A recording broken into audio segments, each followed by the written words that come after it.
Madeline. It's really an honor to be here because I'm sure all of us are here because we have some kind of an affinity towards ITAC. We all feel that it's a really important and interesting space for all of us. And I was greatly excited when I was selected as one of the innovators and to host the innovator think tanks. Also because this theme that I plan to explore with many of you in the working groups is something that I'm very passionate about, and I feel that with each passing day, my interest, my curiosity, and my inclination towards it is just increasing. So I don't want to bore you with my bio or by talking about what all we plan to do, or even to sort of give you a lot of presentation. It's going to be very interactive, very dialogic, in the spirit of how I had sort of envisioned this think tank to be, which is in the spirit of real co-creation and collaboration. But just to set the context, I'm Shudevi. I'm from India. I'm currently in the city of Bangalore, which is in the south of India, in the state of Karnataka. But I originally come from the east of India, from what is known as Calcutta or Kolkata. But it has been about 11 and a half years that I've been in Bangalore.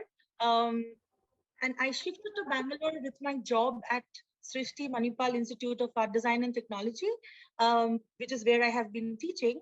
Um, so it's one of the most I'm one of the oldest art and design institutes in India.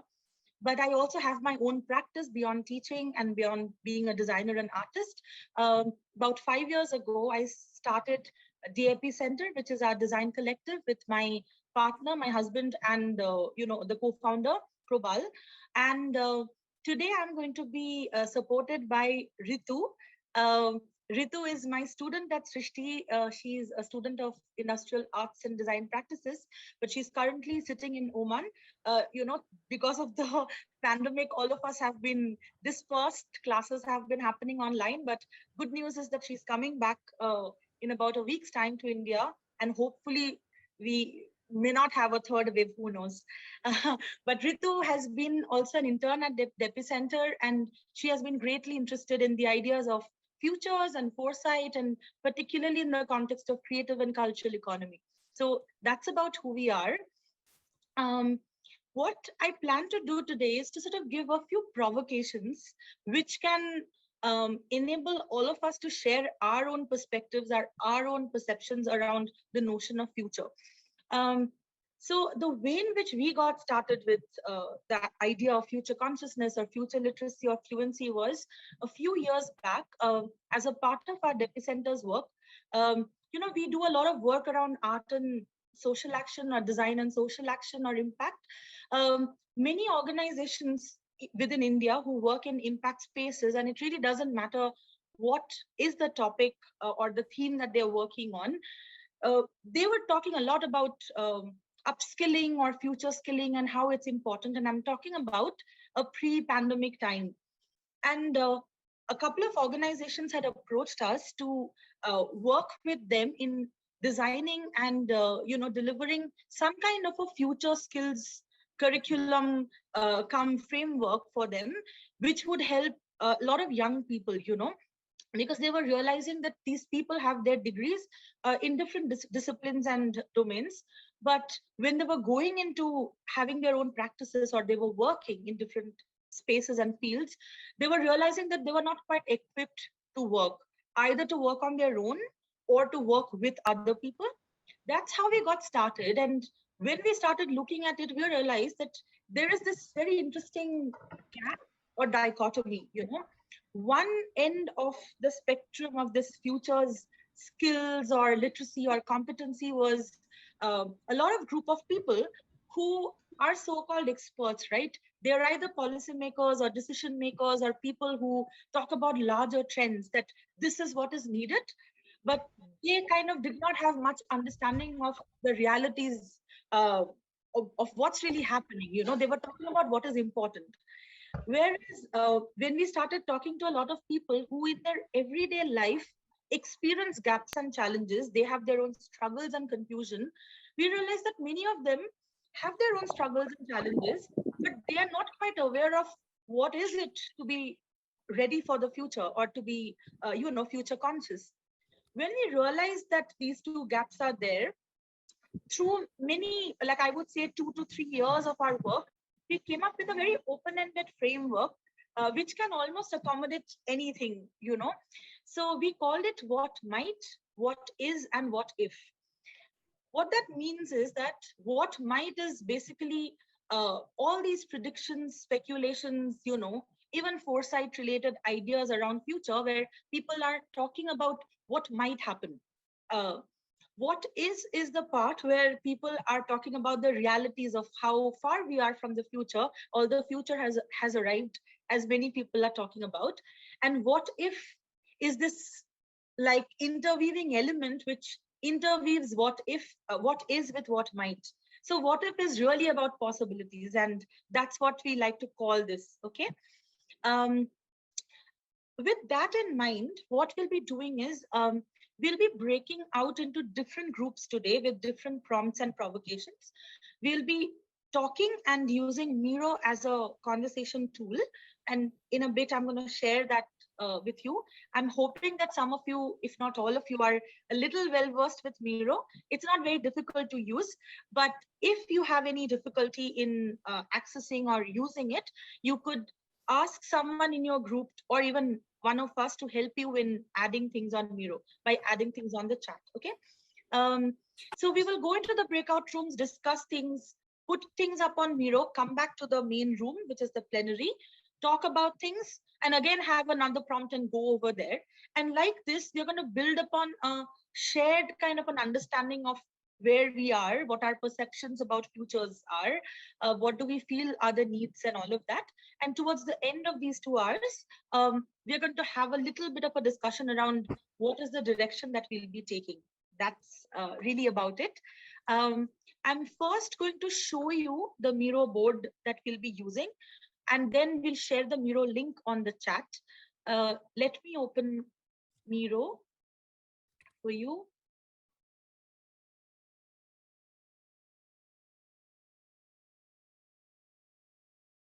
Just 1 minute. My system has become a bit slow. Sorry about that. I hope you can all see my screen. So what happens is, those of you who are familiar with Miro, obviously you will know, but if you are not too familiar with it, what happens on Miro is that when you first go on Miro, you might suddenly see something like this, like a blank space. So you just need to move a little right or left, and that's how you will find the workspaces. We have workstations for different people over here, as we will make into the breakout room. So you can see 1, 2, 3, 4. We have up to 7 workstations created. And within each workstation, if you zoom in, you will get to see that there are frames. We have also given sticky notes on top over here. So if you want, you can use the sticky notes from here and drag them down. Else, on the left side of Miro, you will see that so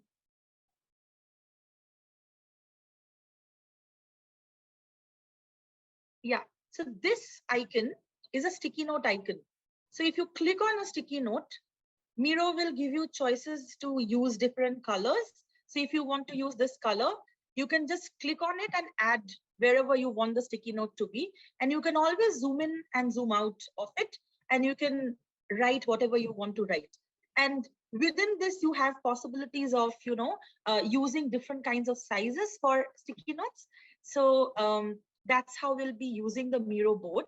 I'll keep the Miro open just for a minute because I want to just share what we are going to do as an introduction at this moment. So I might ask for a little help from Madeline. Madeline, how many people do we have as of now? We are a group of 39 at the moment. 39. Okay, that's quite a large group. Okay, so I don't think we'll be talking in the main session for long because we won't have enough time then to discuss things. So the first activity that we'll be doing in Miro is, for each group, you'll get to see next to your workstation number something called crisis cards. I will give you the context of this. So I was reading an article, by Sohail Inayatullah, and it talked about different alternative future scenarios, possible future scenarios, the different kinds of crises that we are all undergoing, and also the different factors which lead to some of these. So I found that article to be pretty interesting. And I thought that this could be a nice way to just sort of open up and share about where are we in terms of the kind of crisis that we are experiencing today. So if I zoom in a bit, you will see that there is one crisis, one kind of crisis that's called the ecological crisis. The other kind of crisis is the crisis of inequity, then the crisis of meaning, the crisis of work in a world where AI and advancement, the crisis of governance, and the crisis of inclusion. Okay, so I'm not particularly saying that there could only be these kinds of crises. I've taken it off the article because it was really provocative. And let me tell you that we have been doing this work with different kinds of people. We had a session at what was called Meeting Point, where many Southeast and South Asian countries actually participated, and the epicenter was the one from India, where we were trying to kind of reveal the context of art and social action in the current situation. And we had a lot of young practitioners in the arts or in design who joined our session. And one of the things that we were trying to understand over there was also this about what is the nature of crisis that everybody was experiencing. So I don't want to reveal what came out of that. Let's see what today's session reveals.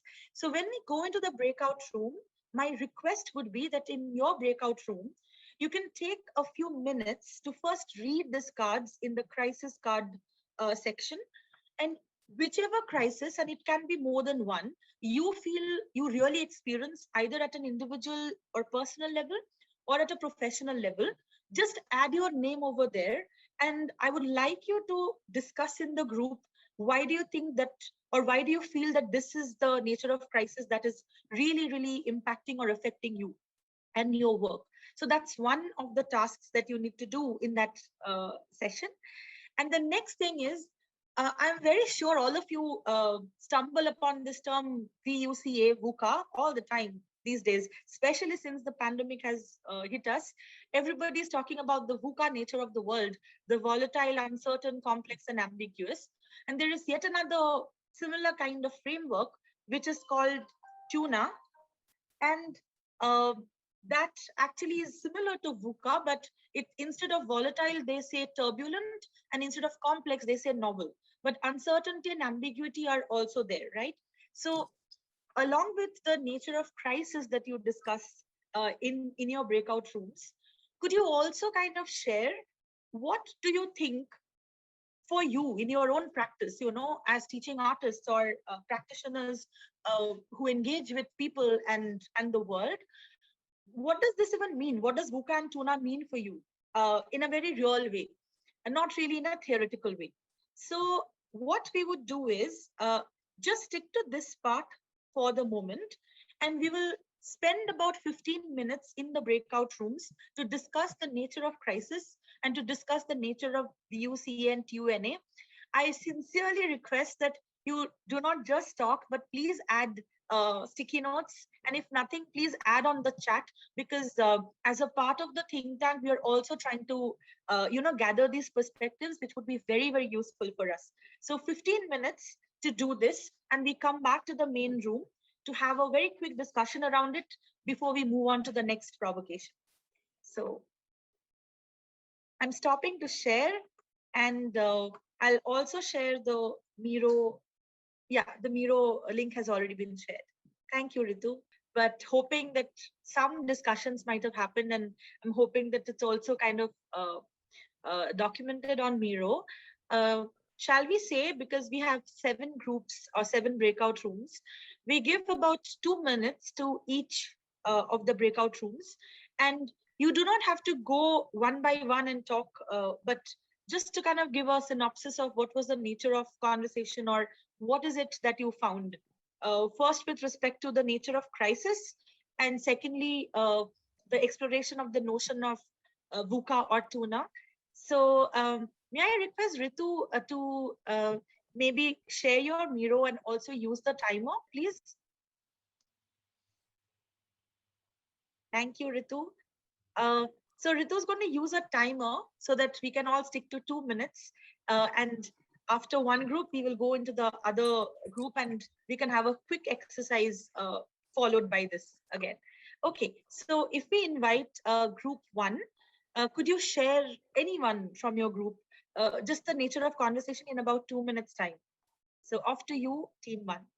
Okay, I will take the initiative here, just that we ended up talking about inequity in especially teaching online the arts. So we talked about the needing to be inclusive of different kinds of arts, different kinds of art forms from around the world. So we talked about violin teachers, including ragas and different kinds of art forms, not just classical music. But we also talked about the inequity of online accessibility for children. Like in New York, everybody working on the same link, or also the fact that children are often put in charge of looking after siblings when parents are at work, so that there was inequity in childcare. Does anybody else have anything to add from group 1? So I guess that leads to the uncertainty and how complex the issue was. And that was kind of universal, that most children couldn't be on screen. And so it was very hard to teach them through the Zoom, because we weren't even able to see how they were doing. And it was challenging to work in new, novel ways. One other person in our group shared how that inequity in general is also just an inequity of the arts, and how where they are placed in the value that our culture has for arts. They're not mainstreamed along with math, science, literature, sort of. It's like an extra thing. It's not always integral to how we learn and grow. So that was one general inequity that we're all familiar with. Thank you so much. And is there anything else anyone wants to add from this group? I know your time's up, but something which is really pressing and you think you need to share from group 1? Okay, then we move to group 2. Thank you so much for sharing group 1. So you could also, but I understand that some of the groups may not have had a lot of time to discuss, because you might be reading or you might have been adding things. So you can even like pop up and talk about different things that you noticed while reading the cards and adding your own perceptions. So off to group 2.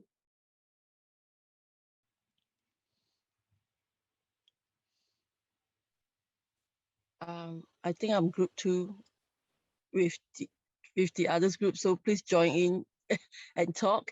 What happened is some of us couldn't access to Miro, so we actually just talk in general about crises, about art and things like that. And what I'm not sure if we are talking about the Miro thing or not, but the crisis about art, we were talking about, there's someone in my group that have concern about the use of artists using the old, not I use old-fashioned, like the example like calligraphy and things like that. Like he is worried like all this thing is getting distinct and no one using them, and then artists who are doing that, they couldn't express. So in that I just share what in Australia I noticed how artists survive here is they actually group in a group, and then they go to like different I can't think of the word, maybe it's too late at night now, like different suburb, we have our little government. So they propose the idea of like these 5 artists, they will do these 5 things for the community. So what happened is that how can I can't think of the word. Anyway, the small government here will give fund to them so they can rent a space and do that events, so all artists actually get get some pay rather than not having pay, and they could for like crisis like now, the artists actually still involved. They will invite them doing online and show their artwork. So these places, example could be the justice places, any company that have money fund for the local community. So that's how artists been surviving by doing that. So yeah, Mauricio was talking about that. So I'm just talking about how artists survive fund here. Yeah, anything to add, group 2? Yeah, I think what the as it's already been said, what the main thing we spoke about was traditional art methods and manual art practices such as painting and sculpture and calligraphy versus digital skills, and how important it is that we don't forget about manual practice. And we ran out of time, but we were just about to talk about how to get funding. So we were talking about local groups getting together and maybe getting small pots of money from local government or small grants. Yeah. And in my experience, I've just started working for a local company here in Glasgow, where we work with young people who've been in the care system, who don't have stable home environments, and we are funded by local government.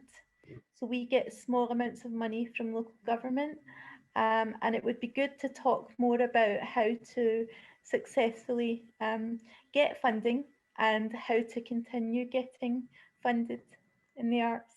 I'm sure we've all got lots of experience, good and bad, about that. Yeah, I remember the word council, the local council. They always have funding for the, mostly it's for the less fortunate one, and that is the group where the artists can share with them the hope and art that we can see. So and the funding normally go for only 1 month or 2 months, so that the amount are small, but it is a continuous funding. Yeah. So my company that I work for, we get small grants of maybe £1,000, £2,000 per project, and we run a project. And when that project is finished and we deliver it, the money runs out. So we're constantly looking for more money for every new project. So it would be good to hear other people's perspectives on how to sustain the funding. Right. So one of the things that I plan to do eventually, as a part of the working group and coming up with the framework is, in some way you could say that how do you have not only sustainability in one area, but also to have a sustainable financial model for artists and designers, that's actually something which is not really taught in any art and design school, right? You are taught so many things to explore your art, connect to communities, but the financial literacy part of it, or the entrepreneurial skills that you might need, is not touched upon. And a lot of young people do talk about that, right? And especially in a post-pandemic world where fundings are becoming even more difficult. So the way in which I envision this is that when we come up with a framework, whatever shape it is, eventually, it should actually touch upon many of these aspects in tangible and practical ways based upon people's experiences, so that this could also be a part of art and design education, and for future practitioners and the current practitioners. And that's why it's very important for us to capture multiple perspectives around what are the real problems that we are facing, and not just theoretically talking about these are ways in which you are future competent, as an artist or a designer. So thanks for sharing those perspectives. And with that, we go to team 3. And we'll start the timer also when someone starts talking.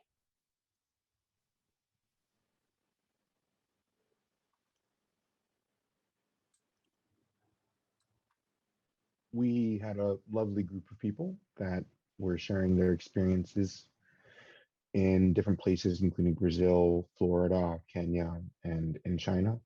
And there are concerns across all of these issues one point that was brought up is it's hard to focus on the future when the reality of the current day is literally resulting in people dying and places of work shutting down.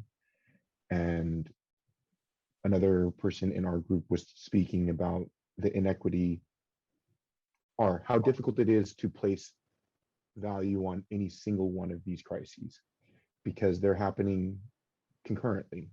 It's not a singularity. We don't necessarily have a theory that solving one of these issues will solve all of them. And so in some ways it's valuable to, we didn't get beyond that point, but in some ways it's valuable to divide it up. And in other ways, how can we be thinking about it holistically? And the realities that we're all facing, depending on where we are very different, and what kind of crises we can actually address is also dependent on where we are.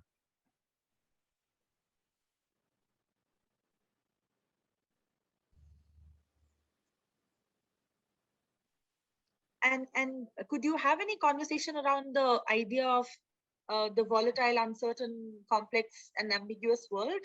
Could you have that conversation, or this kind of stopped before you entered there? We didn't get there.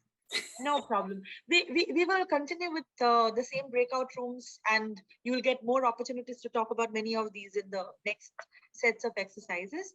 Okay, but thank you for sharing it. Can we then go to group 4?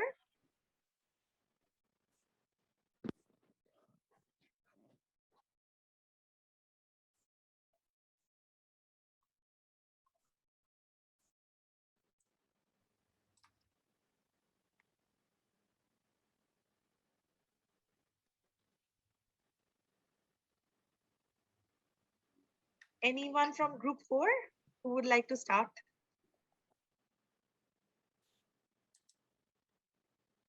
I can speak. Sure.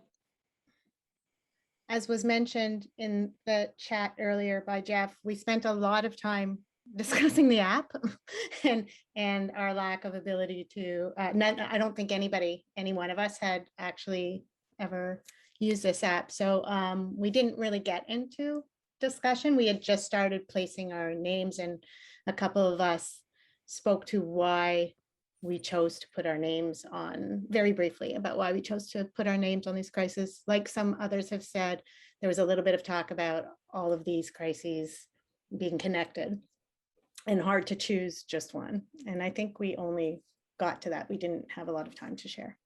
But if anybody else would like to add to that from the group, that'd be great. Or Yeah, has it would be lovely to hear, even individually, quickly, like, what are the nature of crisis you're experiencing? That will be good for us to know.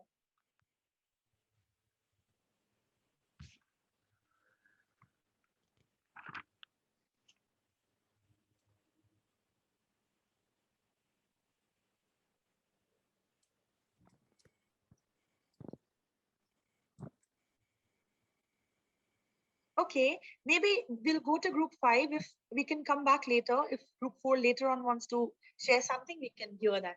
So group 5. Hi, my name is Jason. I am calling in from unceded Ramaytush Ohlone land, also known as San Francisco, California. Our group, I just want to name, also struggled with the technology at first. So we decided to just go through and read them aloud with each other. After reading them aloud, one of the things that emerged was that seemed like a lot of these things are all connected to one another.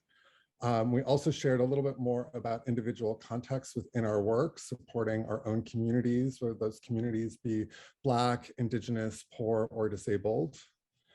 One of the comments I made after we started chatting a little bit more is that these seem to all be crises of capitalism, colonialism, imperialism, and white supremacy, and that actually isn't articulated clearly in these particular crises here, and that we are more interested in addressing the crises named as such of capitalism, white supremacy, colonialism, and imperialism, rather than talking around those issues or those crises, because those crises are the roots that needed to be uprooted. and that those things create anxiety for us as we think about how we address those crises, because they are bigger than any one individual. And so that part of that is actually building trust among ourselves. And we wish we had time to actually get to know each other before jumping in to talk about crisis, because it is hard to talk about or address crisis without trust among community and comrades. And that brought up a question for us in the next section, which is, we know what these words might mean, but we don't know what they mean in the sequence that they are put on the paper, nor do we understand the context for why they are put in that particular sequence. And so it is difficult for us to even begin a critique or begin a conversation without understanding the context, because that is crucial for us to be able to make meaning out of tools and resources. And to my group, I actually have to take off for another meeting, so I will not be in the follow-up group. I just want to say thank you to my group for a wonderful conversation. Thank you, Jason. Thank you.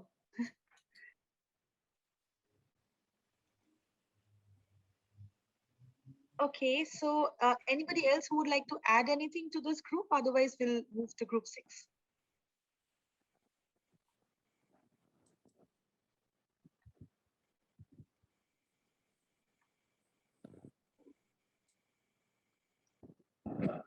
Okay. Raz, you want to say something?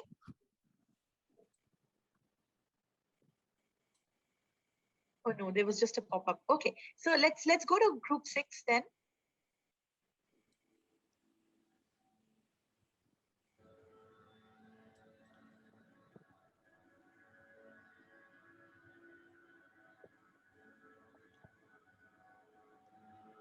Group 6, anyone would like to volunteer from your group just to kind of share some of the discussions or thoughts?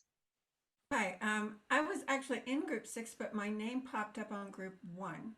I'm not sure how that worked, but in our group, we talked a lot about the fact that while we identified with some of those crises, we didn't identify with them exactly the way they were described and exactly in the language that was used. So for instance, for myself, I identified with inclusivity, except that it doesn't say anything. It does not include people with special needs. And I would like to see it include people with special needs, because they are not even included in this in inclusivity. That really bothers me, because that's the group that I work with the most, and they are trapped inside their bodies. And if we can't reach into them, how can they reach out to us? The other thing, we started briefly to talk about the CU, the tuna. I'm going to go with tuna.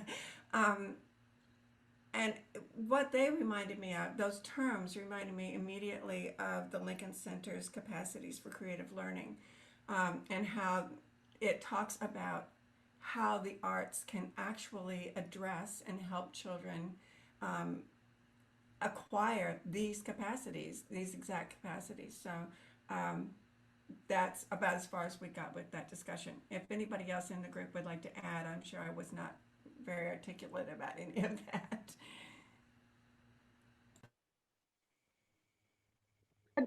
Thanks a lot. The idea is also to sort of use a provocation, which you can totally disagree with as well. So, and one of the other things is, the very reason why, I was very keen on starting something around the notion of futures, especially in the context of the arts, is that whatever you find available, where people are talking about futures and foresight and all, it's either very generic or it touches upon certain aspects of certain disciplines and domains. It doesn't really necessarily talk about similar concepts in the context of the arts, right? And hence, a lot of these things kind of go missing. And it's only when people like all of us actually put our perspectives to it, we also kind of understand where the gaps are, what are the things which are actually not being included, and bringing those kinds of discourses which are not finding their voices where they should. So thank you so much for that. So last but not the least, then shall we go to group 7 to have a quick discussion?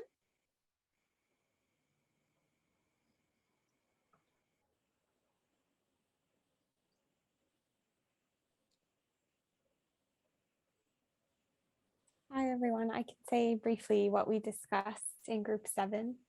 Thank you. Unfortunately, we didn't each get to share our perspective as we were navigating Miro as well, but what we did talk about and focus on mostly were the issues of inclusion as well as inequity. And we tied these together in a way. In fact, all of them, I think, work together. But one of our group mates defined inclusion as systems of delivery that are more accessible and deliverable.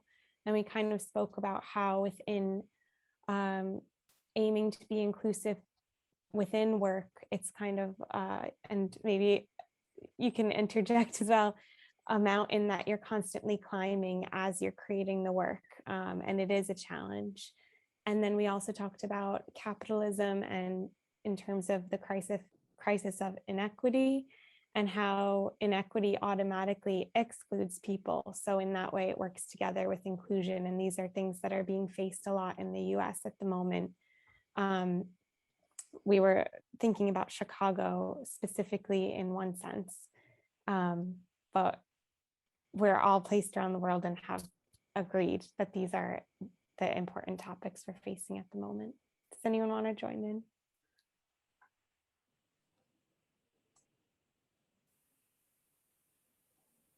I just wanted to add, actually, that I think the ecological crisis is as a consequence of all of these other crises. So, and I think we said, you can't have one without, just can't have one without the other in any of these, really. You can't, they wouldn't be able to exist on their own. They exist because everything else exists around them to support this sort of amorphous machine that sort of moves, that has no center or no heart, but is driven by, a set of ideologies, and you can't really pinpoint who's driving the ideologies. It's sort of this thing that's out of control. That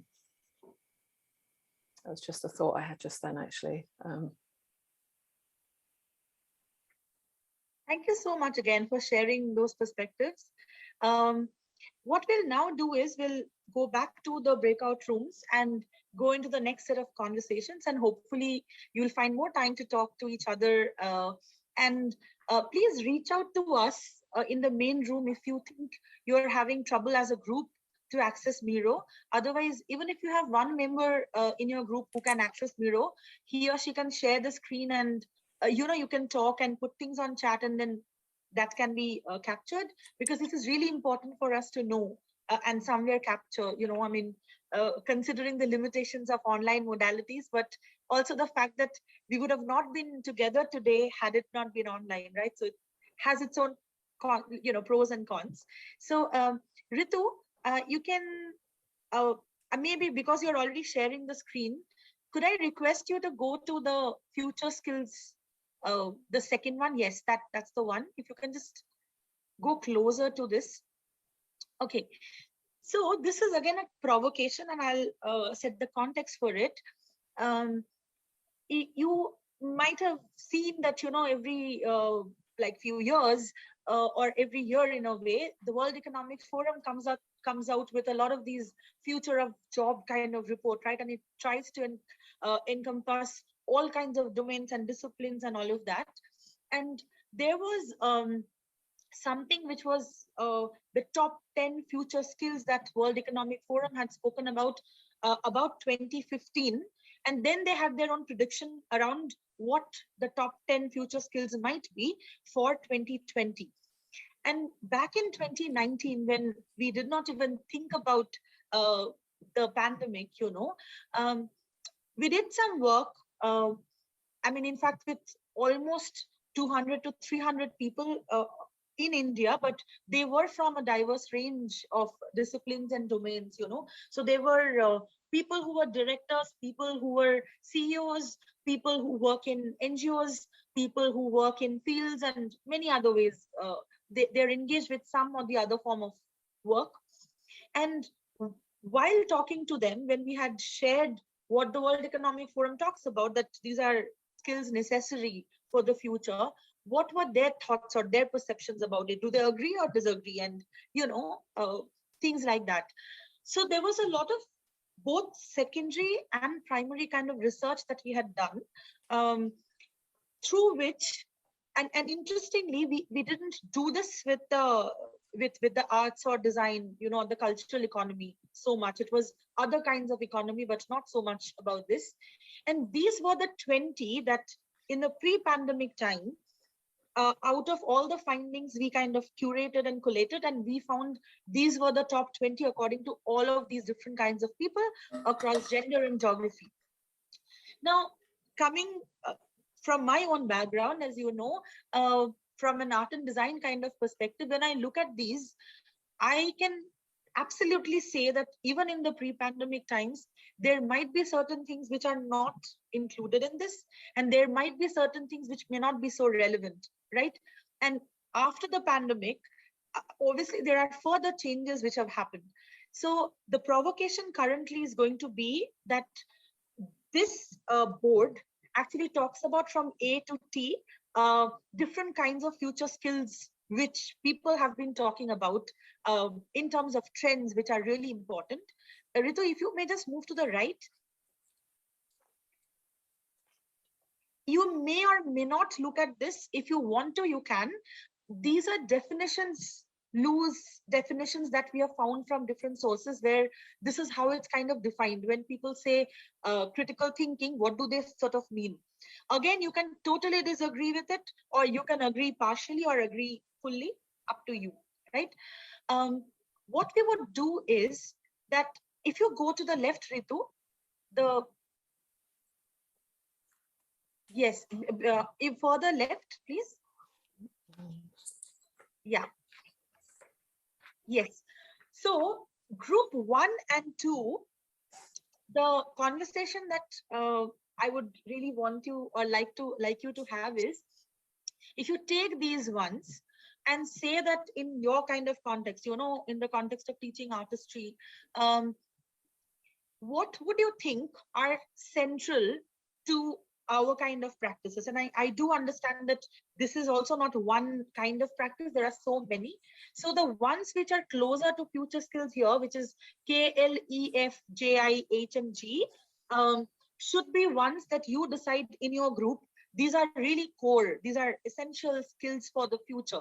So please remember, it's not just about skills that we need in the context of art and design, but if you have to be ready for the future, if you have to be future conscious, what are the skills according to you, and however you define skills, are really, really important, like those 8.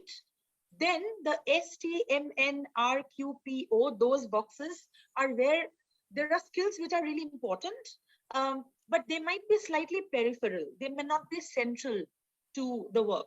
And you as a group may or may not agree with each other. And that's the discourse we would like to kind of cover, okay? So just take sticky notes and add to these boxes whatever you think are important or really at the heart, and whatever are peripheral. And the 4 squares that you see, A, B, C, and D, which are really like quite far away from the center, future skills, are 4. I mean, it's just to say 4. I mean, you can say 3 or you can say 5, really doesn't matter. Skills are competencies which you feel as a group are really required, but people don't have it, which could even be something like, say, like we were discussing earlier, financial literacy, you know, or the ability to understand different kinds of crisis in an interdependent way.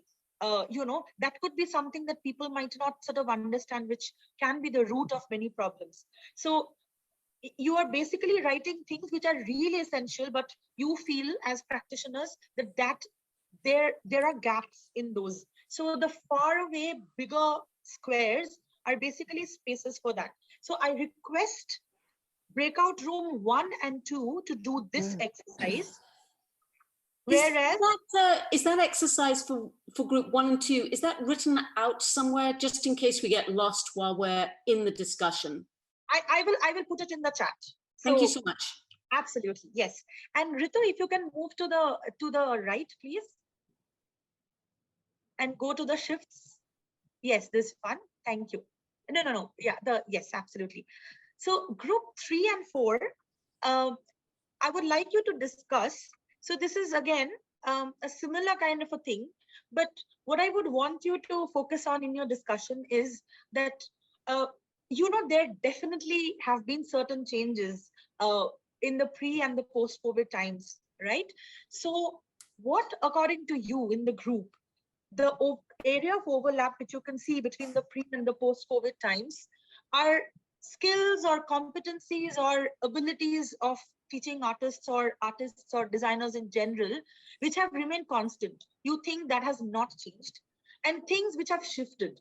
So the image that you would see below is where you can go further into the detail of it, where you would see that some things which might have been peripheral in terms of importance or urgent may have become central today, and some things which were central or the heart of things in the realm of art and design might have become peripheral due to the pandemic.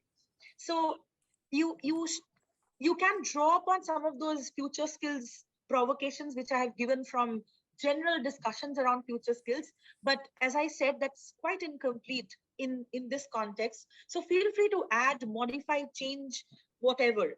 But if you could just articulate what are the changes which have happened, between pre and the post-COVID times, and what have remained constant, and that's for 3 and 4. And with the same thing, Ritu, just go to the right one, last but not the least, the gray one, yes, thank you so much. So group 5, 6, and 7 in your workstation, on a similar note, but this is another way to have conversations, is to say that if you think that from the past to the current situation, to the future, towards the future, you really realize through your own practice or through your own work that there is a need of change or some shifts or some transformation, however you talk about it. What do you think are things that need to be unlearned? And what do you think are things that should be facilitated? So things that needs unlearning and things that require facilitating. And what do you think, in order to shift from the past to the present to the future, are the hindrances that you face, and what are the enablers of that? So just to sum it up, I'll put it in the chat. Group 1 and 2, you are looking into the first future skills frame. 3 and 4 are looking at the shifts part of it, and the last 3 groups are looking at from to towards. But you're essentially talking about the same thing, which is about, according to you, what are the future skills or competencies which are required, where there needs to be changes, where there are gaps or challenges. Okay, so in order to do this, you have about 25 minutes. You only use the Miro board, the part of the Miro board under your workstation that is relevant for your group. You don't have to use all of it, although you will see everything. In 25 minutes, we will come back here, and every group will be talking for about 2 to 2.5 minutes, just sharing some of the key perspectives. Okay. Do you have any question about this or any clarification? Sorry, could you say again, what do group 2 have to do? Sorry, group 1 and 2 would be doing the same exercise. Ritu, would you be able to show the board that is for group 1 and 2? Yes, I see the board. Yeah. Yes, this is what you need to discuss in group 1 and 2. And group 3 and 4 will be doing the one that says shifts, which is on the right we are side. discussing about future skills. Yes, but you are visualizing it over here. You are saying what kinds of future skills are really central. So the ones closer to future skills, those 8 squares, you have to add your sticky notes. And things which are important but not so important, you are using them in the ones which are slightly away. And A, B, C, D, those ones are where you're talking about things which are kind of missing. You think they're very important, but that's not quite there. So that's how you're visualizing your conversation. I noticed that Madeline wrote some questions to start conversations. Thank you so much for that, Madeline. Yes, I've drafted basically a synopsis of the questions Debbie asked us to think about. Yeah. And I think maybe we could also pop into each room over the next 25 minutes and help steer if there's any problems with Miro or anything like that. We can drop into the rooms and help out with some of that too. Yeah. Thank you.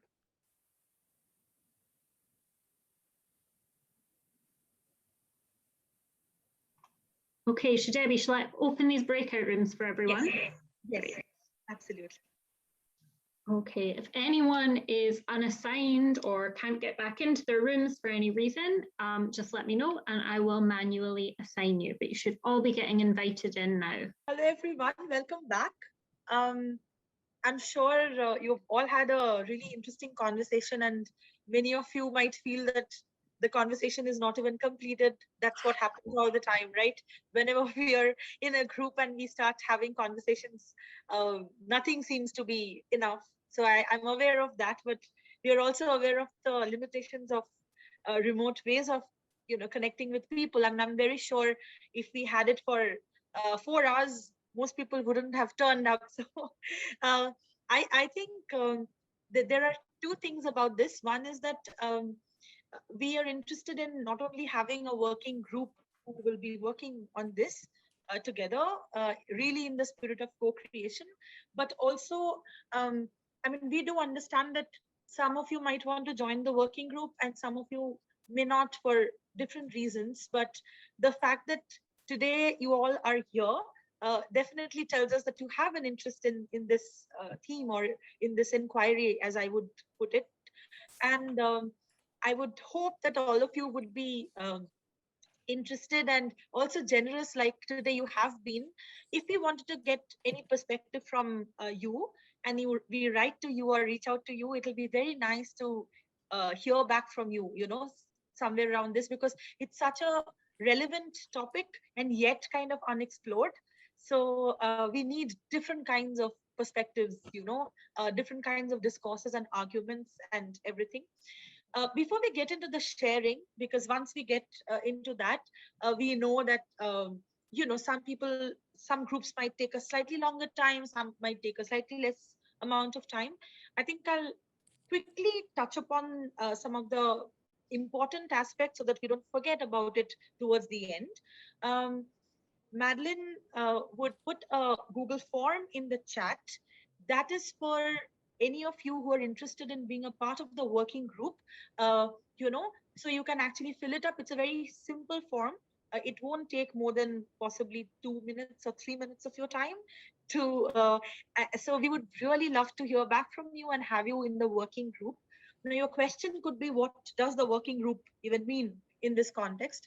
And what is going to be my role? Of course, my role is going to be to facilitate it, to design the ways in which we meet, we have dialogues, we exchange ideas, we construct our collective inquiries, and we sort of, translate those into different kinds of forms. It really doesn't matter what your practices are. And in fact, I would say that if we have a group which would have from performing arts to visual arts, from product design to, visual design, all kinds of, practices involved, it'll be actually a very, very enriching experience for all of us. And more importantly, for people who would be using the framework. So one of the other things that I'd like to share over here is, I have deliberately kept it open-ended in terms of its form. So the final form of this could be a toolkit. It could be a series of games or cards. It could be a kind of an interactive book. It could be a website. I would like to have conversations in the working group. We probably would be meeting about once a month. So that's why I had mentioned even in the description that it could be depending on people's availability and convenience. Sometimes maybe every 3 weeks, sometimes it could be after 5 weeks, depending on the group and the time zones and all of that. Also, one of the things is that although I'm in India, which is GMT plus 5.5, I'm fortunately or unfortunately a night owl. So I sleep pretty late, which means that I have the ability to accommodate a range of time zones, which a lot of people will not be able to do if they go to bed at 9 or 10, right? I never go to bed before 1 or 2 a.m. in the morning. So I think it's possible to sort of have that kind of accommodation. And I would say that given my little experience and exposure to this, it should take something between 6 to 8 months. And I'm happy to go on for a longer period of time if that's what is required. So which means that if we start in October, it'll be October, November, December, January, February, March. So maybe by April, we could have a initial kind of a draft or something. I mean, I won't call it prototype because it comes with its own baggage, and many people may not like it, right?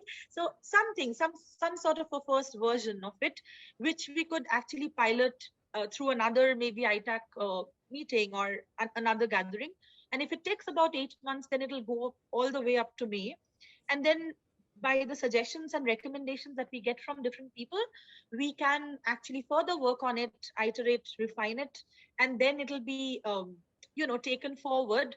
And hoping that even, if people here teach in schools or in early childhood, I don't know whichever is your area of practice, or people who teach in universities, July or August or September are good times when the new semester begins. So hopefully this framework can be widely disseminated and people might get something from it, from something out of it. So that's really about it. And today was really to open up some conversation. The clarification is, it's not like what we have done today is what we'll be doing. It's just to kind of see where our interests are, what is our motivation, or interest in the idea of future, and then we'll take it forward in a co-creative way. So feel free to reach out to me if you want to have some clarification. I'll put my email ID over here. If you think that before you join the working group, you want to have some clarification, I'll be happy to answer any of your questions. And with that, should I request group 1 to share your perspectives from the breakout room? Every group, like before, I would say if you can keep it to 1.5 minutes and not more than 2 minutes, that will be great, because I'm conscious of time and I want to respect that. So yeah, we would like to finish at the dot of the, group 1.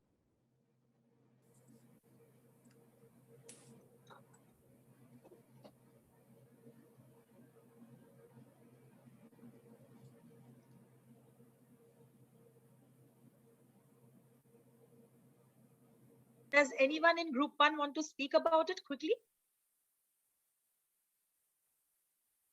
I guess I don't want to speak about it, but I will do.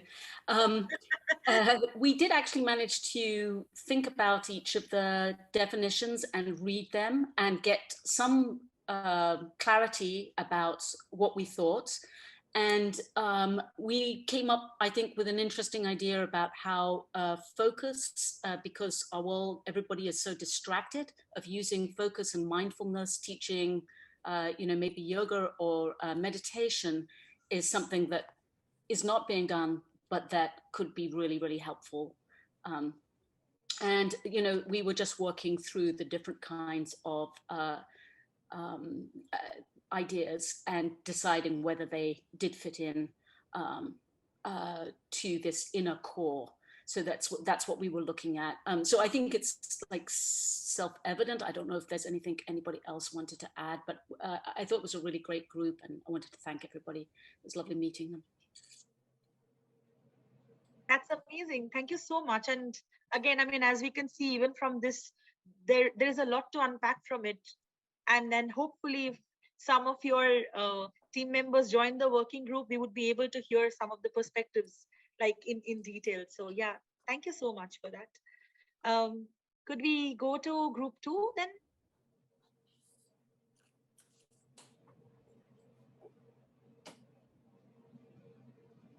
Yeah. Just join in as we talk. Okay. Yeah, we did look into a few of the things that we find that's really important for us. Of course, we all agree creativity is the most important for us, that's what we have and that's the tool that we have. And we also talk about that because of the creativity we have, we need to be have that we have so many words like KLRSBM. Let me see what they are. Like we believe in that lifelong learning as well, because in that lifelong learning, if we have to know how to write how proposal and things like that, and here we talk about that how we need a teamwork. Some of us have people who are really good in writing, so these are the people who write, and the creative people will just attend and participate with their creativity. So with that, we also talk about actualize in knowledge, and we also talk about we have to be technology awareness, because without the technology, we can't say that we are using our traditional way. Technology is it seems to be the only way that we can connect with people, and through the technology we can show what can be done, and once the technology is off, they can use and do it at home. So we're talking about keeping in touch with that. And anything else, Claire, Gideon and Mauricio, to add in? Like we say a few things, but that will be a few main things here. Yeah, we were talking a little bit about the things that are lacking. And one of the things that for me was the lifelong learning. So a lot of people come and use our services and get access to our creativity, but then we either don't have the funding, or the young people that we work with don't stay connected. They maybe drift away and do other things.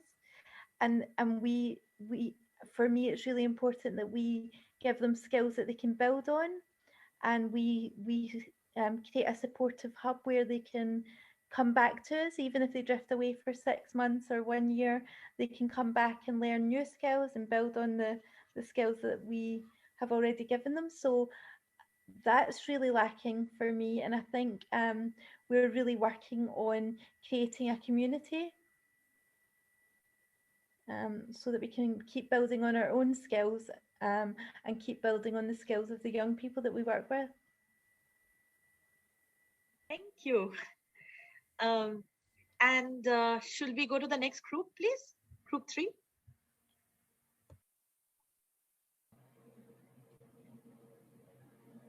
I can take this since I was trying to write the notes and the Post-its there. And actually, if you zoom in a little bit more, that'll help me keep on track. But we had some really great conversation, and we're calling in, obviously, I think this is true in all of the groups, from so many different places and spaces. So one of the things that we talked about was how there were certain things like access to technology, right, that is a challenge everywhere, but how that manifests is different everywhere. And that the factors impacting that are different based on the government's investment in access to technology, right? Our generational differences, that young people tend to be more comfortable using it, but not necessarily designing it, right? How much technology do we have access to in our school systems? How comfortable are kids using it? And then also as artists, as creators in any discipline, how comfortable are we adapting and being flexible to use these tools? And so when you go back to the idea of what are the future skills or the critical competencies, flexibility, adaptability, divergent thinking, high emotional intelligence, all of those, they fit in that sweet spot of always important. And so what is our role as teaching artists to both model it and bring it into our interactions, but also give access to our students to build those capacities. So we talked about, we had a great conversation. Stephen had some really great insight around, theory of change and talking about that what is, what if. We talked about, the idea of a theory of change model and what does that look like in our work and in particularly in the nonprofit art space, right? If we're, and Claire, you're talking about working with particular populations, and I think a lot of us can resonate with that there's a need that's being addressed. How are we addressing that need? And if we really are activating and acting a lot towards a vision or a goal, it's to remove the need in the first place. And what does that look like? And how do we sort of work within the constraints that exist until the system changes? How do we, it's always the question, I'm adding a little now, but it's always the question, do you blow it up from the outside or blow it up from the inside, right? How do we navigate that? And I think as artists, we have a tendency and perhaps an imperative to ask those questions that maybe aren't the way that our traditional systems of education encourage us to, regardless of what cultural context we're in. Anybody want to add to that? So, great job. I mean, that's really a lot, and so many different aspects you covered through that. So thanks so much. Shall we go to group 4, please? And I would also encourage, if you want to add, any of you want to add anything in the chat, please do that. That'll be very helpful too. Group 4.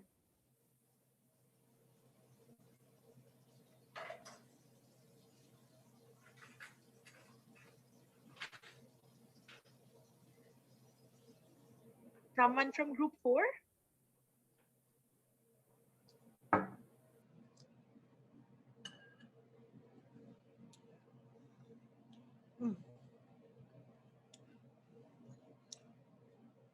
Okay, maybe we'll go to the next group and maybe come back to group 4. So group 5.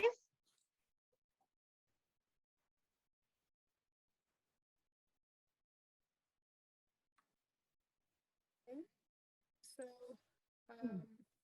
we discussed the mostly unlearning and how we're going to facilitate change, like looking from past, present to future.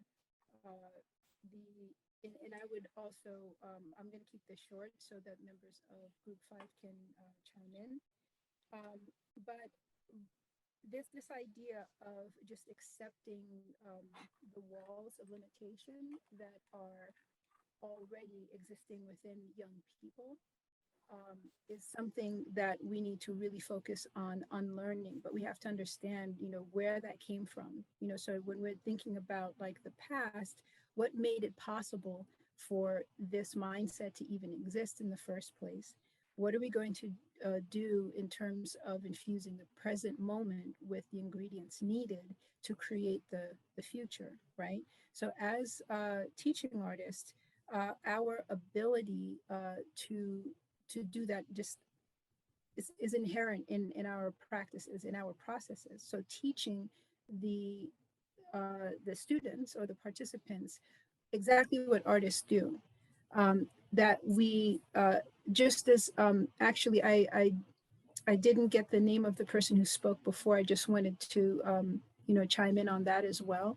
Just the way that artists investigate, the way that we observe, the questions that we ask is not what it was Debbie said it. It's not what your average person is going to do.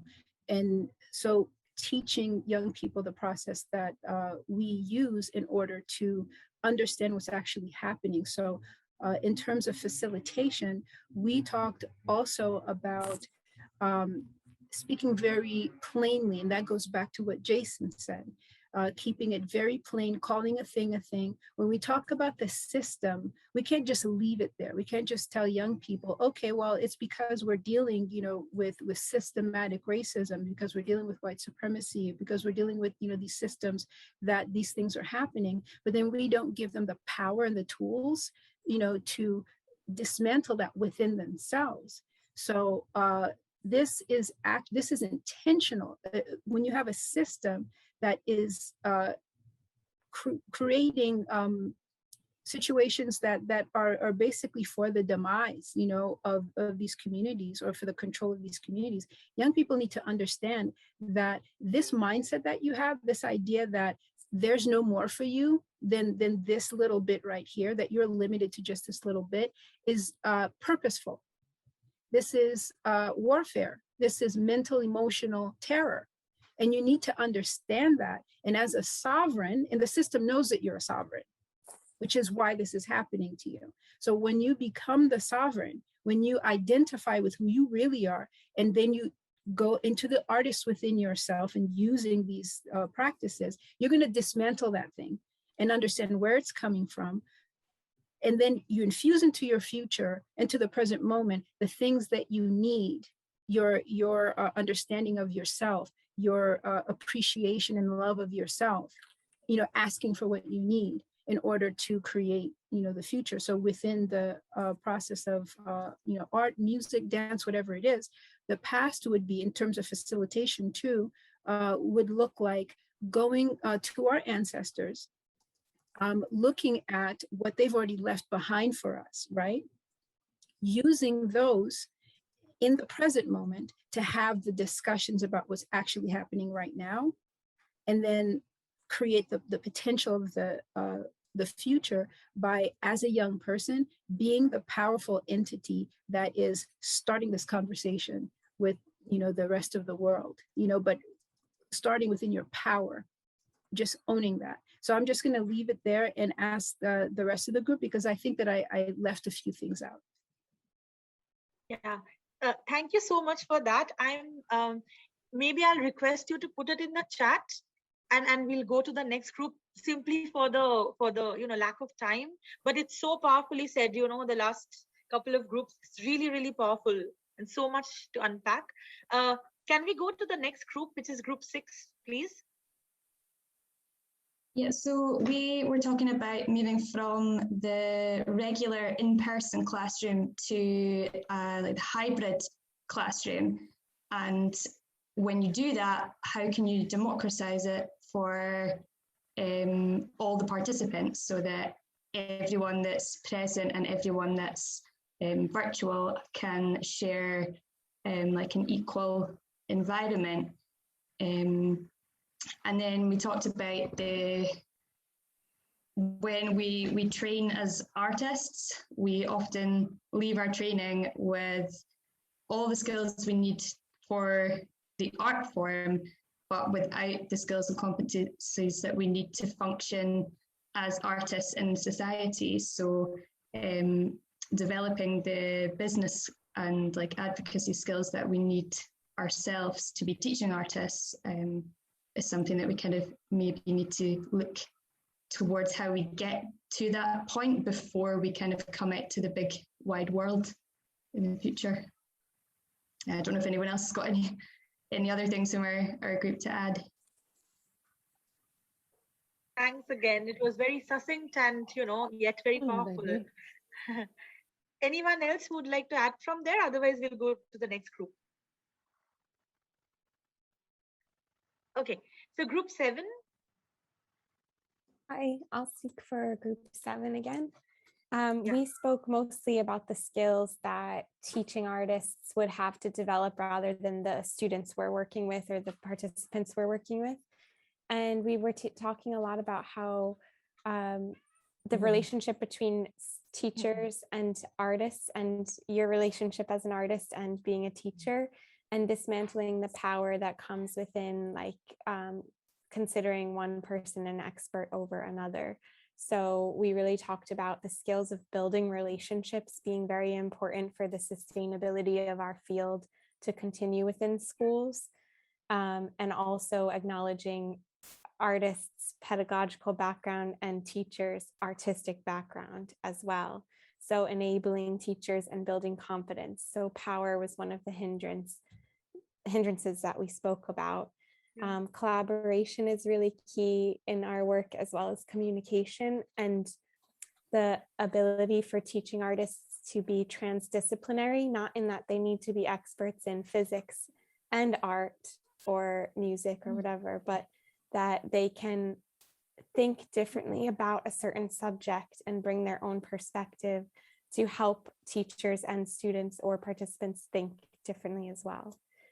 So adaptability was a main theme of what's working in the work.